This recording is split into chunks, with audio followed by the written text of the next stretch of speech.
ಮಹಾಶಕ್ತಿ, ಆದಿಶಕ್ತಿ, ಪರಬ್ರಾಹ್ಮಣ ಶಕ್ತಿ ಅವನಲ್ಲಿ ಬೆಳೀತಾ ಹೋಗುತ್ತೆ. ಹಾಗೆ ಬೆಳೀತಾ ಬೆಳೀತಾ ಬೆಳೀತಾ ಅವನು ಕೆಂಡವಾಗಿ ಹೋಗ್ತಾನೆ. ಅವನ ಶರೀರ ಕೆಂಡವಾಗಿ ಹೋಗುತ್ತೆ. ಕೆಂಡ ಆ ಶರೀರ, ಅವನ ಶರೀರ ಒಂದು ದೇವತಾ ಶರೀರ ಆಗುತ್ತೆ. ಓಂ ಶಾಂತಿ. ವೀಕ್ಷಕರೇ, ಅಭಿಮಾನಗಳೇ, ಗುರುಮಕ್ಕಳೇ, ಭಕ್ತರೇ, ನಿಮ್ಮೆಲ್ಲರಿಗೂ ಒಳ್ಳೆಯದಾಗಲಿ. ಅಹಂ ಬ್ರಹ್ಮಾಸ್ಮಿ, ಅಹಂ ಬ್ರಹ್ಮಾಸ್ಮಿ, ಅಹಂ ಬ್ರಹ್ಮಾಸ್ಮಿ. ಅಹಂ ಅಂದರೆ ನಾನು, ಬ್ರಹ್ಮಾಸ್ಮಿ ಅಂದರೆ ನಾನೇ ಬ್ರಹ್ಮ. ನಾನೇ ಬ್ರಹ್ಮ, ಈ ಜಗತ್ತನ್ನು ಸೃಷ್ಟಿಸಿದವನು ನಾನೇ. ಈ ರೀತಿಯ ಒಂದು ತತ್ವವನ್ನು ನೀವು ಕೇಳಿರ್ತೀರ. ಈ ಜಗತ್ತಿನಲ್ಲಿ ಬ್ರಹ್ಮಾಜಿ ಈ ಜಗತ್ತನ್ನು ಸೃಷ್ಟಿ ಮಾಡ್ದ, ವಿಷ್ಣುಜಿ ಈ ಜಗತ್ತನ್ನು ನಡೆಸ್ತಾನೆ, ಶಿವಾಜಿ ಈ ಜಗತ್ತನ್ನು ನಾಶ ಮಾಡ್ತಾನೆ. ಈ ಮೂರು ತ್ರಿಮೂರ್ತಿಗಳಿಗೆ ಬ್ರಾಹ್ಮಿ ಸರಸ್ವತಿ, ಅಷ್ಟೈಶ್ವರ ಮಾತೆ, ಅನಂತ ಪದ್ಮ, ಅನಂತ ಲಕ್ಷ್ಮಿ, ಹಾಗೆ ಲಯಕಾರಿಕೆ ಮಹಾಕಾಳಿ, ಸಿದ್ಧ ಪುರುಷಳು, ಇವರು ಸಹಾಯ ಮಾಡ್ತಾರೆ ತ್ರಿಮೂರ್ತಿಗಳಿಗೆ. ಅಂದರೆ ಸರಸ್ವತಿ, ಲಕ್ಷ್ಮಿ, ಪಾರ್ವತಿ ಇವರು ಬ್ರಹ್ಮ, ವಿಷ್ಣು, ಮಹೇಶ್ವರರಿಗೆ ಸಹಾಯ ಮಾಡ್ತಾರೆ. ಹಾಗೆ ಸಚೇಂದ್ರಾದಿ ದೇವತೆಗಳಿಗೆ, ಇಂದ್ರಾದಿ ದೇವತೆಗಳಿಗೆ ಅವರ ಅಪ್ಸರೆಯರು, ದೇವಕನ್ಯೆಯರು, ದೇವಮಾತೆಯರು ಇವರೆಲ್ಲ ಸಹಾಯ ಮಾಡ್ತಾರೆ. ಹಾಗೆ ಸಚಿದೇವಿ ಇಂದ್ರಾಣಿ, ಸ್ವರ್ಗದ ರಾಣಿ, ಇಂದ್ರದೇವ ಸ್ವರ್ಗದ ರಾಜ. ದೇವತೆಗಳು ಈ ಜಗತ್ತನ್ನು ನಡೆಸ್ತಾರೆ. ಗ್ರಹ, ತಾರೆ, ನಕ್ಷತ್ರ, ಗಿಡ, ಮರ, ಬಳ್ಳಿ, ಪ್ರಾಣಿ, ಪಕ್ಷಿ ಇದೆಲ್ಲವನ್ನೂ ನಡೆಸ್ತಾರೆ. ಇಲ್ಲಿ ಹುಟ್ಟುತ್ತೆ ಪ್ರಾಣಿ ಅಂದರೆ ಜೀವಿಗಳು ಹುಟ್ಟುತ್ತವೆ, ಅಥವಾ ಗಿಡ, ಮರ, ಬಳ್ಳಿ, ಅಥವಾ ಗ್ರಹ, ತಾರೆ, ಅಥವಾ ನದಿ, ಸಾಗರ, ಅಥವಾ ಯಾವುದೋ ಒಂದು ಬಾವಿ ಎಲ್ಲವೂ ಹುಟ್ಟುತ್ತೆ. ಅನಂತರ ಇರುತ್ತೆ ಅಂದರೆ ಕ್ರಿಯಾಶೀಲ ಆಗುತ್ತೆ. ಅನಂತರ ಅದು ದಿನೇ ದಿನೇ ನಾಶ ಆಗುತ್ತೆ. ಇವುಗಳ ಮಧ್ಯೆ ಮನುಷ್ಯನಿಗೆ ಬಹಳ ಕಷ್ಟ ಇರುತ್ತೆ. ಮಾನವನಿಗೆ ಬಹಳ ಸಮಸ್ಯೆಗಳಿರುತ್ತೆ. ಮಾನವನಿಗೆ ಬಹಳ ಗೊಂದಲಗಳಿರುತ್ತೆ. ಆದರೆ ಪ್ರಾಣಿಗಳಿಗಾಗಲಿ, ಪಕ್ಷಿಗಳಿಗಾಗಲಿ, ಗಿಡ, ಮರ, ಬಳ್ಳಿ, ಗ್ರಹ, ತಾರ, ನಕ್ಷತ್ರಗಳಿಗಾಗಲಿ, ನದಿಗಳಿಗಾಗಲಿ, ಸಾಗರಗಾಗಲಿ, ಅವುಗಳಿಗೆ ಯಾವುದಾದ್ರೂ ಸಮಸ್ಯೆ ಇರುತ್ತೆ. ಆದರೆ ಅದು ಸಮಸ್ಯೆ ಅಲ್ಲ ಅಂತ ಮನುಷ್ಯ ತಿಳ್ಕೊತಾನೆ. ಅವುಗಳಿಗೇನು ಸಮಸ್ಯೆ ಇಲ್ಲ, ಸಮಸ್ಯೆ ಇರೋದೇ ನಮಗೆ ಅಂತ ಮನುಷ್ಯ ತಿಳ್ಕೊತಾನೆ. ಯಾಕೆ ಈ ರೀತಿ ಅಂದರೆ, ಮನುಷ್ಯನಿಗೆ ಆಲೋಚನೆ ಮಾಡೋ ಶಕ್ತಿ ಇದೆ, ತನ್ನದೇ ಆದ ಅಸ್ತಿತ್ವದ ಭಾವನೆಗಳಿದೆ, ತನ್ನದೇ ಆದ ಸ್ವಾತಂತ್ರ್ಯ ಅಭಿವ್ಯಕ್ತಿ ಇದೆ. ನಾನಾ ರೀತಿಯಲ್ಲಿ ಆಲೋಚನೆ ಮಾಡ್ತಾನೆ, ನಾನಾ ರೀತಿಯ ಗ್ರಂಥಗಳನ್ನು ಓದ್ತಾನೆ, ನಾನಾ ರೀತಿಯ ಚರಿತ್ರೆ ಪುರಾಣಗಳನ್ನು ತಿಳ್ಕೊತಾನೆ.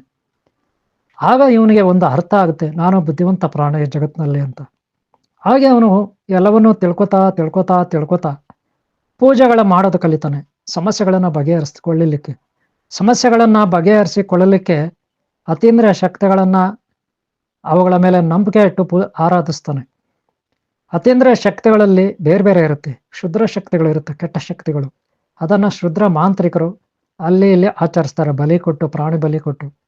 ಆದರೆ ಸಾತ್ವಿಕರು ಇರ್ತಾರೆ, ಮಹಾತ್ಮರು, ಮಹಾನುಭಾವರು, ಸಿದ್ಧ ಪುರುಷರು, ಇವರು ಯಾವುದೇ ಪ್ರಾಣಿ ಬಲಿ ಇದೆಲ್ಲ ಕೊಡೋದಿಲ್ಲ. ಇವರೇನಿದ್ರು ಸಾತ್ವಿಕ ಪೂಜಾ ಆಚರಣೆ ಮಾಡ್ತಾರೆ. ಒಟ್ಟಿನಲ್ಲಿ ದೈವತ್ವವನ್ನು ಒಲಿಸ್ಕೋತಾರೆ. ಇದು ಒಂದು ರೀತಿ. ಪೂಜೆ ಮಾಡೋದ್ರಿಂದ ಇಷ್ಟು % ಫಲ ಅಂತಿರುತ್ತೆ. ಅನಂತರ ಅಭಿಷೇಕ ಮಾಡೋದ್ರಿಂದ ಇನ್ನಷ್ಟು ಹೆಚ್ಚಿಗೆ ಫಲ ಇರುತ್ತೆ. ಅನಂತರ ಹೋಮ ಮಾಡೋದ್ರಿಂದ, ಯಾಗ ಮಾಡೋದ್ರಿಂದ, ಯಜ್ಞ ಮಾಡೋದ್ರಿಂದ ಇನ್ನಷ್ಟು ಹೆಚ್ಚಿನ ಫಲ ಇರುತ್ತೆ. ಹೀಗೆ ಆದಮೇಲೆ ತಪಸ್ಸು ಮಾಡೋದ್ರಿಂದ, ಅಂದರೆ ತಪಸ್ಸು ಅಂದರೆ ಬೆಳಗ್ಗೆಯಿಂದ ಸಂಜೆವರೆಗೂ, ಸಂಜೆಯಿಂದ ಬೆಳಗ್ಗೆವರೆಗೂ ಕೂತ್ಕೊಳ್ಳೋದಲ್ಲ. ನಿತ್ಯ ಕರ್ಮಗಳನ್ನು ಮಾಡಿಕೊಂಡೆ, ಅಂದರೆ ತಿಂಡಿ ತಿನ್ಕೊಂಡು, ನಿದ್ದೆ ಮಾಡಿಕೊಂಡು, ಕೆಲಸ ಕಾರ್ಯ ಮಾಡಿಕೊಂಡು, ಉಳಿದ ಎಲ್ಲ ಸಮಯವನ್ನು ಯಾವುದೋ ಒಂದು ತನ್ನ ಇಷ್ಟಾರ್ಥ ಸಿದ್ಧಿಗೋಸ್ಕರ ಪರದಾಡ್ತಾ ಇರೋವಾಗ ಆ ದೈವವನ್ನು ಕುರಿತು ಜಪ ತಪ ಮಾಡ್ತಕ್ಕಂಥದ್ದು, ಇದನ್ನು ತಪಸ್ಸು ಅಂತಾರೆ. ಆದರೆ ನೀವು ನೋಡ್ತಕ್ಕಂಥ ಸಿನಿಮಾಗಳಲ್ಲಿ ಅಥವಾ ಯಾವುದೋ ಪುಸ್ತಕಗಳಲ್ಲಿ ಬರೆದಂತೆ ತಪಸ್ಸು ಇರೋದಿಲ್ಲ. ಅವರು ಬರೀತಾರೆ 12 ವರ್ಷ ತಪಸ್ಸು ಮಾಡ್ದ, 14 ವರ್ಷ ತಪಸ್ಸು ಮಾಡ್ದ, ಗಡ್ಡ ಬಂತು, ಕೂದಲು ಬಂತು, ಹುತ್ತ ಬೆಳೀತು ಅಂತ. ಆ ರೀತಿ ಅಲ್ಲ. ನಾವು ಸಂಸಾರದಲ್ಲಿ ಹಿಡ್ಕೊಂಡೆ ಕೆಲಸ ಕಾರ್ಯಗಳನ್ನು ಮಾಡಿಕೊಂಡೆ ಧ್ಯಾನ ಜಪ ತಪ ಮಾಡೋದೇ ತಪಸ್ಸು. ಅಥವಾ ಏನನ್ನಾದರೂ ಒಬ್ಬ ವಿಜ್ಞಾನಿ, ಡಾಕ್ಟರು, ಸಂಶೋಧಕ ಊಟ ಗೀಟ ಮಾಡಿಕೊಂಡು, ನಿದ್ದೆ ಮಾಡಿಕೊಂಡು ಏನನ್ನಾದರೂ ಸಾಧಿಸ್ತಾ ಇದ್ರೆ ಸುಮಾರು ವರ್ಷಗಳ ಕಾಲ ಫಲಕಾರಿ ಆಗೋದಿಲ್ಲ. ಯಾವುದೋ ಒಂದು ಕಾಲಕ್ಕೆ ಫಲಕಾರಿ ಆಗುತ್ತೆ. ಅದನ್ನು ತಪಸ್ಸು ಅಂತಾರೆ. ತಪಸ್ಸು ಫಲಿಸಿತು ಅಂತಾರೆ. ಹಾಗೆ ನಿಮ್ಮ ಜೀವನದಲ್ಲಿ ಯಾವುದೋ ಒಂದು ಫ್ಯಾಕ್ಟ್ರಿ, ಅಂಗಡಿ, ಹೋಟ್ಲು, ಉದ್ಯಮ, ಸಂಸ್ಥೆ, ಆಫೀಸು, ಏನೋ ಒಂದು ನೀವು ಅದಕ್ಕಾಗಿ ಕಷ್ಟಪಡ್ತೀರ, ಅದನ್ನು ಕೂಡ ತಪಸ್ಸು ಅಂತಾರೆ. ಆತ ರೈತ ಆಗಿರಲಿ, ಅಥವಾ ಇಂಡಸ್ಟ್ರಿಯಲಿಸ್ಟ್ ಆಗಿರಲಿ, ಅಥವಾ ವ್ಯಾಪಾರಿ ಆಗಿರಲಿ, ಅಥವಾ ಯಾವುದೋ ಒಂದು ಉದ್ಯೋಗಿ ಆಗಿರಲಿ, ಒಟ್ಟಿನಲ್ಲಿ ಅದಕ್ಕಾಗಿ ಸುಮಾರು ವರ್ಷಗಳ ಕಾಲ ಅದೇ ಧ್ಯಾನದಲ್ಲಿ ಹಗಲು ರಾತ್ರಿ ಇದ್ದು ಕಷ್ಟಪಟ್ಟು ಸಂಪಾದನೆ ಮಾಡಿದಾಗ ಅದನ್ನು ತಪಸ್ಸು ಅಂತಾರೆ. ತಪಸ್ಸು ಫಲಿಸಿತು ಅಂತಾರೆ. ಆದರೆ ಎಲ್ಲರೂ ತಿಳ್ಕೊಂಡಂಗೆ ತಪಸ್ಸು ಸಿನಿಮಾಗಳಲ್ಲಿ ಬುಕ್ಗಳಲ್ಲಿ ಇದ್ದಂಗೆ ಇರೋದಿಲ್ಲ. ನಾನು ಯಾಕೆ ವಿಚಾರ ಹೇಳಿದಂದರೆ, ಪೂಜೆ ಮಾಡಿದ್ರೆ ಇಷ್ಟು ಫಲ, ಅಭಿಷೇಕ ಮಾಡಿದ್ರೆ ಇಷ್ಟು ಫಲ, ಹೋಮ ಯಜ್ಞ ಯಾಗ ಮಾಡಿದ್ರೆ ಇಷ್ಟು ಫಲ, ಆದರೆ ತಪಸ್ಸು ಮಾಡಿದ್ರೆ ಇವೆಲ್ಲಕ್ಕಿಂತ ಹೆಚ್ಚಿನ ಫಲ ಇರುತ್ತೆ. ಆದರೆ ತಪಸ್ಸು ಮಾಡಲಿಕ್ಕೆ ಭಕ್ತಿ ಬೇಕು, ಕೆಲವೊಂದು ನಿಯಮಗಳನ್ನು ಅನುಸರಿಸಬೇಕಾಗುತ್ತೆ. ಇದೆಲ್ಲ ಅನುಸರಿಸಿದ ಮೇಲೆ ಅವನಿಗೆ ದಿವ್ಯಶಕ್ತಿ ಲಭಿಸುತ್ತೆ. ಶರೀರದಲ್ಲಿ ಸಾಕಷ್ಟು ನರ ನಾಡಿ ಮೂಳೆ ಮಾಂಸ ಅಣುರೇಣು ತುಣಕಷ್ಟದಲ್ಲೂ ಅವನ ಬ್ರೈನ್ ಮೆದುಳಲ್ಲಿ ಹೆಚ್ಚಿನ ಜ್ಞಾನದ ಸಾಮರ್ಥ್ಯ ಬೆಳೆಯುತ್ತೆ, ಹೆಚ್ಚಿನ ಆಲೋಚನಾ ಶಕ್ತಿ ಬೆಳೆಯುತ್ತೆ, ಹೆಚ್ಚಿನ ಜ್ಞಾನ ಸಂಪದ ಹೆಚ್ಚಾಗುತ್ತೆ ಅವನಲ್ಲಿ. ಹೀಗೆ ಅವನಲ್ಲಿ ಯೋಗ ಶಕ್ತಿ ಹೆಚ್ಚಾದಷ್ಟು ದೈವಿ ಶಕ್ತಿ ಅವನ ಹತ್ರ ಆಗ್ತಾ ಇರುತ್ತೆ. ದುಷ್ಟಶಕ್ತಿಗಳು ಅವನಲ್ಲಿರೋದು, ದಾರಿದ್ರ್ಯ ಶಕ್ತಿ ಅವನಲ್ಲಿರೋದು, ರೋಗ ರುಜಿನಗಳ ಶಕ್ತಿ ಅವನಲ್ಲಿರೋದು ನಾಶ ಆಗುತ್ತೆ. ಅಂದರೆ ರೋಗ ರುಜಿನಗಳಿಂದ ಮುಕ್ತನಾಗ್ತಾನೆ, ದಾರಿದ್ರ್ಯಗಳಿಂದ ಮುಕ್ತನಾಗ್ತಾನೆ, ಹಾಗೆ ಗೊಂದಲಗಳಿಂದ ಮುಕ್ತನಾಗ್ತಾನೆ. ಅವನಲ್ಲಿ ಜ್ಯೋತಿ ಬೆಳಗ್ತಾ ಇರುತ್ತೆ, ಅಂದ್ರೆ ಜ್ಞಾನ ಜ್ಯೋತಿ, ಪ್ರಜ್ಞಾ ಜ್ಯೋತಿ. ಅವನ ಶರೀರದ ಅಣುರೇಣು ತುಣಕಷ್ಟು, ಅವನ DNA ಶೆಲ್ಸು, ಜೀವಕೋಶಗಳು, ನರನಾಡಿಗಳು, ಮಾಂಸ ಮೂಳೆ ಮೆದುಳು ಎಲ್ಲವೂ ಸಹ ಬದಲಾಗ್ತಾ ಹೋಗುತ್ತೆ. ಅದರಲ್ಲಿ ಯೋಗಶಕ್ತಿ ಶೇಖರಣೆ ಆಗ್ತಾ ಹೋಗುತ್ತೆ. ಯೋಗಶಕ್ತಿ ಅಂದರೆ ದಿವ್ಯಶಕ್ತಿ, ದಿವ್ಯಶಕ್ತಿ ಅಂದರೆ ಚೇತನ ಶಕ್ತಿ, ಮಹಾಶಕ್ತಿ, ಆದಿಶ ಶಕ್ತಿ, ಪರಬ್ರಾಹ್ಮಣ ಶಕ್ತಿ ಅವನಲ್ಲಿ ಬೆಳೀತಾ ಹೋಗುತ್ತೆ. ಹಾಗೆ ಬೆಳೀತಾ ಬೆಳೀತಾ ಬೆಳೀತಾ ಅವನು ಕೆಂಡವಾಗಿ ಹೋಗ್ತಾನೆ. ಅವನ ಶರೀರ ಕೆಂಡವಾಗಿ ಹೋಗುತ್ತೆ. ಕೆಂಡ ಅಂದರೆ ಬೆಂಕಿ ಕೆಂಡ ಅಲ್ಲ, ತಪೋಶಕ್ತಿ, ತಪೋಜಾಲೆ.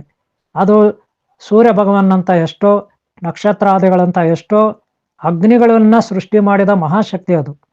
ಈ ಗ್ರಹತಾರೆಗಳನ್ನು ಸೃಷ್ಟಿ ಮಾಡಿದ, ತ್ರಿಮೂರ್ತಿಗಳನ್ನು ತ್ರಿಮಾತೆಯರನ್ನು ಸೃಷ್ಟಿ ಮಾಡಿದ, ದೇವತೆಗಳನ್ನು ಸೃಷ್ಟಿ ಮಾಡಿದ ಒಂದು ಮಹಾನ್ ಚೇತನ ಅವನಲ್ಲಿ ಬೆಳೀತಾ ಹೋಗುತ್ತೆ. ಅನಂತರ ಅವನಲ್ಲಿ ಬೆಳೀತಾ ಬೆಳೀತಾ ಅದು ಹೆಚ್ಚಿನ ಸಾಮರ್ಥ್ಯ ಬೆಳುತ್ತೆ.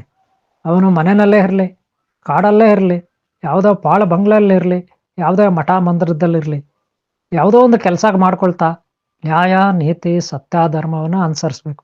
ಹಾಗೆ ಅನುಸರಿಸಿದ್ದೆ ಆದರೆ ಅವನಲ್ಲಿ ಓಂ ಶ್ರೀ ಸಿದ್ಧಿ ಬುದ್ಧಿ ಧೂಮ್ರಕೇತು ಕಲ್ಗೆ ಚಿಂತಾರ ವಿದ್ಯಾ ಮಹಾಗಣಾಧಿಪತಿಯಿಂದ ಶ್ರೀ ವೆಲ್ಲಿಮಾತ ದೇವಸ್ಥಾನ ಮತ ಕುಮಾರಸ್ವಾಮಿ ಹೊರಗು ಮುಷ್ಕರಾಜ್ ಮಯೂರ ದೇವತಾ ವಾಹನ ಗಣಗಳಿಂದ ಹಿಡಿದು ಎಲ್ಲ ಸರ್ವಶಕ್ತಿ ದೇವತಾ ಶಕ್ತಿ ಗುರುಶಕ್ತಿ ಮಾತಾಪಿತಾ ಪೂರ್ವಶಕ್ತಿ ಹಿತೈಷ್ ಶಕ್ತಿ ಸ್ವರೂಪನಾಗಿ ಈ ಬ್ರಹ್ಮಾಂಡಕ್ಕೆ ಅವನು ಆಧಾರಭೂತನಾಗ್ತಾನೆ.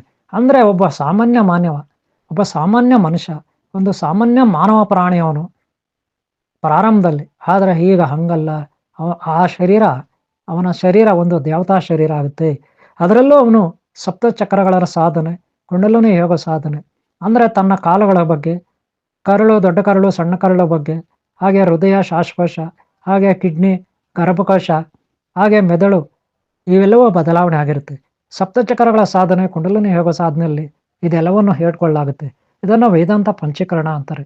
ಆದಿಶಂಕರಾಚಾರ್ಯರು, ಶ್ರೀಮನ್ ಜಗದ್ಗುರು ಆದಿಶಂಕರಾಚಾರ್ಯರು, ಹಾಗೆ ಅವರ ತದನಂತರ ಬಂದಂಥ ಗುರುಗಳು, ಹಾಗೆ ಅವ್ರಿಗೂ ಮೊದಲಿದ್ದಂಥ ಗುರು ಆ ಸದ್ಗುರು ಮೂರ್ತಿ ಪಾರ್ವತಿ ಪರಮೇಶ್ವರರು, ಅವರೇ ಅಮರನಾಥೇಶ್ವರ ಜ್ಯೋತಿರ್ಲಿಂಗ. ಇದು ಬಂದಿದ್ದು ವೇದಾಂತ ಪಂಚೀಕರಣದಿಂದ. ವೇದಾಂತ ಪಂಚೀಕರಣ ಅಂದರೆ ನಮ್ಮ ಶರೀರದ ನರ ನಾಡಿ ಮೂಳೆ ಮಾಂಸ ಹಾಗೂ ಗ್ರಹತಾರ ನಕ್ಷತ್ರಾದಿಗಳ ತತ್ವಗಳು, ಹಾಗೆ ಪಂಚಭೂತಗಳ ತತ್ವಗಳು, ಹಾಗೆ ಅತೀಂದ್ರಿಯ ಶಕ್ತಿಗಳ ತತ್ವಗಳನ್ನು, ಹಾಗೆ ನಮ್ಮ ಮನಸ್ಥಿತಿ, ಮಾನಸಿಕ ದೈಹಿಕ ಏನು ವಾತಾವರಣ ಇದೆ ನಮ್ಮಲ್ಲಿ, ಅದರ ತತ್ವಗಳನ್ನು ಅರ್ಥ ಮಾಡ್ಕೊಳ್ಳೋದೆ ವೇದಾಂತ ಪಂಚೀಕರಣ. ಈ ವೇದಾಂತ ಪಂಚೀಕರಣವನ್ನು ಯಾರು ಅರ್ಥ ಮಾಡ್ಕೋತಾರೆ, ಯಾರು ಇದ್ರ ಬಗ್ಗೆ ತಿಳ್ಕೊತಾರೆ, ಯಾರು ಕುಂಡಲಿನಿ ಯೋಗ ಅಥವಾ ಸಪ್ತಚಕ್ರಗಳ ಸಾಧನೆಯಲ್ಲಿ ತೊಡಗ್ತಾರೆ, ಯಾರು ಇದರಲ್ಲಿ ಒಂದಷ್ಟು ಯಶಸ್ಸನ್ನು ಕಾಣ್ತಾರೆ, ಅವರ ಭಗವಂತನ ಸ್ವರೂಪರಾಗ್ತಾರೆ, ಭಗವಂತನೆಲ್ಲ ಐಕ್ಯವಾಗಿ ಹೋಗ್ತಾರೆ. ಹಂಗಂತ ಸತ್ತು ಹೋಗೋದು ಅಲ್ಲ, ಸದಾ ಅವರು ಸಮಾಧಿಯಲ್ಲಿರ್ತಾರೆ. ಎಲ್ಲರಲ್ಲೂ ಬೆರ್ತಿರ್ತಾರೆ, ಆದರೆ ಬಹಳ ಕಡಿಮೆ ಸಮಯ ಬೆರ್ತಿರ್ತಾರೆ. ಅವರು ಮಾತಾಡ್ತಾರೆ, ಬಹಳ ಕಡಿಮೆ ಮಾತಾಡ್ತಾರೆ. ಅವ್ರು ಏನನ್ನಾದರೂ ಬೇರೆ ಕೆಲಸಗಳು ಮಾಡ್ತಾರೆ, ಬಹಳ ಕಡಿಮೆ ಮಾಡ್ತಾರೆ. ಅವರು ಯಾವಾಗಲೂ ಜ್ಞಾನ ಸಂಪಾದನೆ ಮಾಡ್ತಾರೆ. ತಾವು ಜ್ಞಾನ ಸಂಪಾದನೆ ಮಾಡಿದ್ದನ್ನು ಈ ಜಗತ್ತಿಗೆ ಕೊಡ್ತಾರೆ. ಈ ಜಗತ್ತಿಗೆ ಕೊಟ್ಟು, ಜಗತ್ತಿಗೆ ಬೆಳಕನ್ನು ಕೊಟ್ಟು, ಜಗತ್ತಿನ ಅಂಧಕಾರ ಅಜ್ಞಾನ ರೋಗಗಳನ್ನು ವಾಸಿ ಮಾಡ್ತಾರೆ, ಜಗತ್ತಿನ ಕಷ್ಟಗಳನ್ನು ನಿವಾರಣೆ ಮಾಡ್ತಾರೆ. ಅವರನ್ನು ಎಲ್ಲರೂ ಗೌರವಿಸಬೇಕು. ಅಂಥ ಗುರುಗಳು ಸಾಕ್ಷಾತ್ ಪರಮೇಶ್ವರನ ಸ್ವರೂಪರು. ಆ ವಿರಾಟ ಸ್ವರೂಪ ಭಗವದ್ಗೀತಾ ಸ್ವರೂಪನಾದಂಥ ಓಂ ಶ್ರೀ ಆದಿಶಕ್ತಿ ನಾಗರಸ್ವಾಮಿ ಸ್ವರೂಪರವರು. ಓಂ ನಮಃ ಶಿವಾಯ ಆದಿಶಕ್ತಿ ಪರಬ್ರಹ್ಮಣ್ಯ ಸ್ವರೂಪರವರು. ಅಂಥ ಮಹಾಜ್ಞಾನಿಗಳು, ದಿವ್ಯಶಕ್ತಿಯುಳ್ಳ ಮಹಾಯೋಗಿಗಳು, ಅಹಂ ಬ್ರಹ್ಮಾಸ್ಮಿಗೆ ಯೋಗ್ಯರಾಗಿರ್ತಾರೆ. ಅವರು ದೇವರ ಸ್ವರೂಪರು. ಅವರು ಏನು ಹೇಳ್ತಾರೆ ಅದರಂತೆ ಗ್ರಹ ತಾರೆ ನಕ್ಷತ್ರಗಳು ಪ್ರಾಣಿಗಳು ನಡೀತವೆ, ಪಾಲನೆ ಮಾಡ್ತವೆ. ಅವರು ಏನು ಹೇಳ್ತಾರೆ ಅದನ್ನ ನದಿ ಸಾಗರಗಳು ಬೆಟ್ಟ ಗುಡ್ಡಗಳು ಎಲ್ಲವೂ ಪರಿಪಾಲನೆ ಮಾಡ್ತವೆ. ಅವರ ಆಜ್ಞೆಯನ್ನ ಯಾವುದೋ ಧಿಕ್ಕರಿಸೋದಿಲ್ಲ. ಅವರ ಆಜ್ಞೆಯನ್ನ, ಅವರ ಆದೇಶವನ್ನ, ಅವರ ನಿರ್ದೇಶನವನ್ನ ಎಲ್ಲರೂ ಫಾಲೋ ಮಾಡ್ತವೆ. ಪ್ರಾಣಿ ಆಗಿರಲಿ, ಪಕ್ಷಿ ಆಗಿರಲಿ, ಮನುಷ್ಯರಾಗಿರಲಿ ಅವರ ವಶ ಆಗಿರ್ತವೆ. ಏನು ಆಲೋಚನೆ ಮಾಡಿದ್ರೆ ಅದರಂತೆ ಪ್ರಕೃತಿ ನಡೆಯುತ್ತೆ.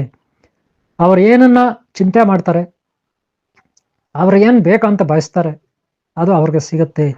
ಅವರೊಬ್ಬ ಸುಂದರವಾದ, ಸರಳವಾದ, ಸೌಮ್ಯವಾದ ಜೀವನವನ್ನು ನಡೆಸ್ತಿರ್ತಾರೆ. ಆರೋಗ್ಯದಾಯಕವಾದ, ಅಮರತ್ವವುಳ್ಳ, ಶಾಶ್ವತವಾದ ಸುಖವುಳ್ಳ ಒಂದು ಒಳ್ಳೆಯ ಉನ್ನತ ಮಟ್ಟದ ಜೀವನವನ್ನು ಅವರು ನಡೆಸ್ತಿರ್ತಾರೆ. ಅಂಥವ್ರನ್ನ ನಾವು ಅಹಂ ಬ್ರಹ್ಮಾಸ್ಮಿ ಪಡೆದಂಥ ಒಬ್ಬ ಸಾಕ್ಷಾತ್ ಭಗವಂತನ ಪರಮೇಶ್ವರ ಸ್ವರೂಪರು ಅಂತ ಕರಿತೀವಿ. ಅವರು ಏನೀಗ ಶಕ್ತಿ ಪಡೆದಿದ್ದಾರೆ, ಯೋಗ ಶಕ್ತಿ ಪಡೆದಿದ್ದಾರೆ, ದಿವ್ಯ ಶಕ್ತಿ ಪಡೆದಿದ್ದಾರೆ, ಜ್ಞಾನ ಪಡೆದಿದ್ದಾರೆ, ಅದನ್ನೇ ಅಹಂ ಬ್ರಹ್ಮಾಸ್ಮಿ ಅಂತೀವಿ. ಅವರ ಹದಿಯಿಂದಲೇ ಇಡೀ ಜಗತ್ತಿರುತ್ತೆ. ಅವ್ರು ಹೇಳ್ದಂತೆ ನಡೀತೆ. ಅವ್ರು ಏನು ಆಲೋಚನೆ ಮಾಡಿದ್ರೆ ಅದರಂತೆ ಈ ಜಗತ್ತು ನಡೆಯುತ್ತೆ. ಅಂದಮೇಲೆ ಅವರು ಸಾಕ್ಷಾತ್ ಭಗವಂತನ ಸ್ವರೂಪರು.